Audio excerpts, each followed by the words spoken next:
You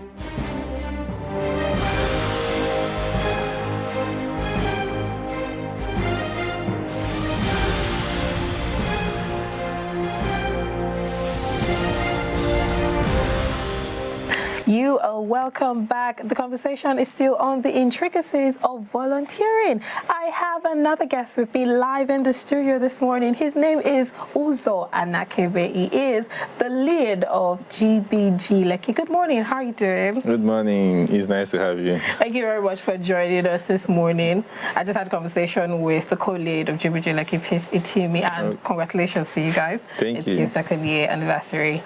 Yeah, it seems like yesterday, but it's 2 years already. Okay.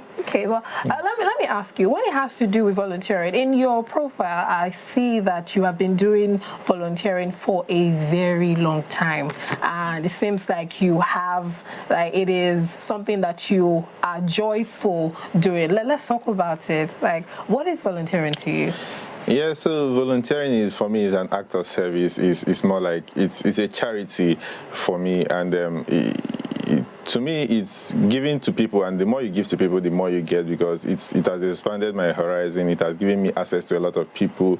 I've met a lot of people in the course of volunteering, and then I've made a lot of impact, because that is the primary thing I always wanted to do in life, is to make impacts. So volunteering has given me this opportunity to meet people, make impact in them, teach them things, and then get to learn from them too, because while you're teaching people things, you also get to learn a lot of things from people. And in the course of the journey, you have to share success stories with people and then learn from people.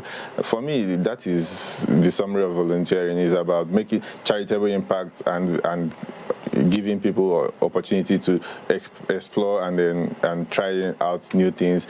And the idea that volunteering is free, because most times it's free and then people don't have to pay for it. So it's a platform for you to learn, make mistakes, get corrected, and then grow with it and then run with it. So basically, that's for me the volunteering. So impact. Okay, so I'm going to pick you up on that part where you said free money and everything. If you're watching the show, you realize that was an argument between my co-presenter and I. So I believe that there's some volunteering organizations that you would want to work with, and they would give you stipends. Does that mean that the essence or the reason for you volunteering has been lost?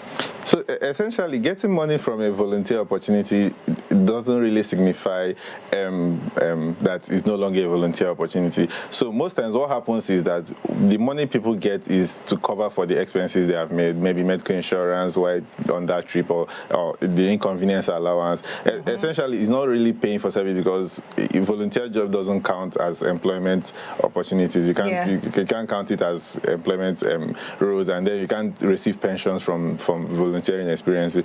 But the thing is that one thing I've noticed in countries like our country, Nigeria, is that a lot of people, because they don't want to pay for the service that you are rendering, maybe the company is trying to be smart and they terminate a volunteer experience and then give you a little money so that it looks like you are actually helping. But essentially, that should have been a job on its own, but they will term it like you are volunteering to maybe teach people something, and then they will call it volunteer experience and then give you stipends instead of paying you for the job role you're actually doing. This is totally different.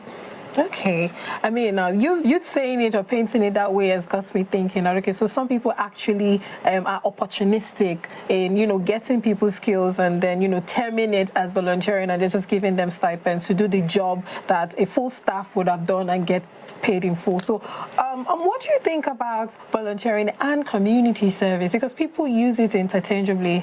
Yeah, so there is a very thin line between volunteering and community service for me. So, but to me, the major deciding factor, the major difference is that community service is not usually voluntary. So it's both of them are service, both of them are charitable services, both of them are impactful to the society, the community, or the individual. But most times when we will talk of community service, it's usually enforced on people. So it's not always free. Like when courts enforce somebody to take up community service. Remember during the NSAS campaign, during the COVID campaign or NSAS, some people violated the COVID-19, and then the courts mandated them to do community service, such as maybe cleaning the streets or maybe controlling traffic. We saw some celebrities, we heard of stories of some celebrities too. So these things are always enforced in courts. Then some schools imbibe their students to also do community service before they graduate. So it's part of the criteria to get some diplomas or some degrees or some certificate that you have to do some levels of community service.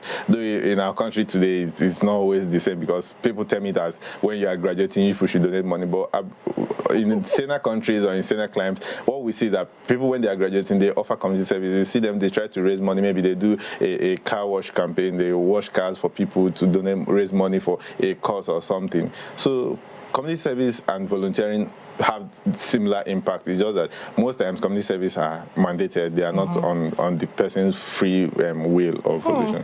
Interesting. So would you say that in this particular generation, we have young people that are enthused in wanting to volunteer, like their orientation is all about volunteering, or they're thinking about money? Because, I mean, you would hear people from older generations say that, oh, they are self-served kind of generation. They don't care about other people other than themselves. They are wrapped up in their bubble and whatnot. But then we also see people that say that, you know what, we are all about volunteering. But what are your own thoughts?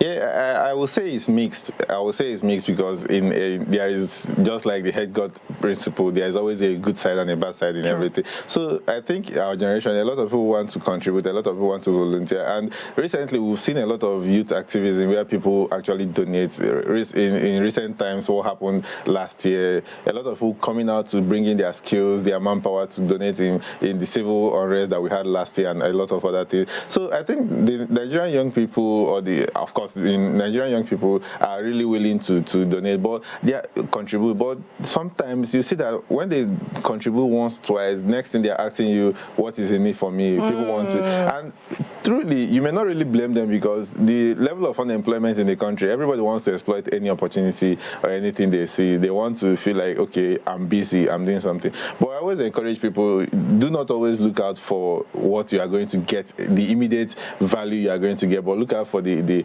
longer term value you are going to get. Because naturally, contributing or volunteering to basic things that happen around you may not seem like you are getting anything from it. It seems like it's free, because imagine trying to always clear debris from your streets or picking up things. It looks like it's nothing, but sometime you see that thing has an effect in your community, because people are healthier, and when people are healthy around you, too will also be healthy.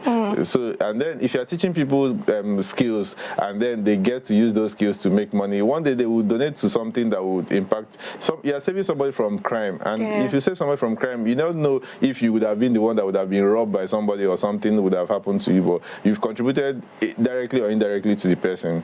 So for me, it's not about the benefit, but yeah, people always look out for what is in it for me, what am I going to get from this, and it's not always cool, but we have to live with it. So before I let you go, as a leader in a non-profit organization that helps young people with their businesses, help them grow and also impart knowledge, how I'd like that you advise people, especially people that are looking into doing things like this, or looking into actually volunteering their skills into projects like this, like how can they go about this? What can they do? So there are a lot of opportunities for people to volunteer. You can actually start your own cause. Like, interestingly, in my community, I get to interact with my community members, and I see a lot of things they are doing that I have never even thought of. And I'm like, so people start their own cause, and no matter how small, I have my own personal drive that I'm working on, and it's so no matter how small, I keep putting in some naira here today. So whenever I see some money, I'll put it into the cause. But that is my own personal cause, and everything doesn't have to be big. But the little I do. So I keep telling people, if you don't want to join a bigger cause, you can start a small cause. And no matter what, the impact will be felt someday, sometime. One person, two people must have learned from it. So myself, I try to encourage people to read, and then I try to encourage young students to read. And then in the community, we try to encourage young people to grow their business. We bring in people that are already in the business. I will try to bring in people that are struggling already, that have gone through some stages, to show you what they have done and this thing. So it's either you pick up your own course or you join a course. There are a lot of courses you could join. If you go on the internet, luckily the internet is available for all of us now. If you go on internet, you can always search for maybe course that interests you, whatever you want to do, education, charity, environmental health, climate change. All these things are there on the internet, and the internet has made it easy for everybody. So any of these things you want to do, you can go on the internet and search for the communities and then join them, or you could start your own. If you feel like, okay, I have the capacity to do this, you could also start your own. and then push it through. Thank you so much, Uzo, for joining us this morning. We've been enlightened, and thank you for letting us draw from your wealth of knowledge. We just had a very insightful conversation with Uzo Anakebe. He is the lead of GBG Lekki. We've talked about the intricacies of volunteering.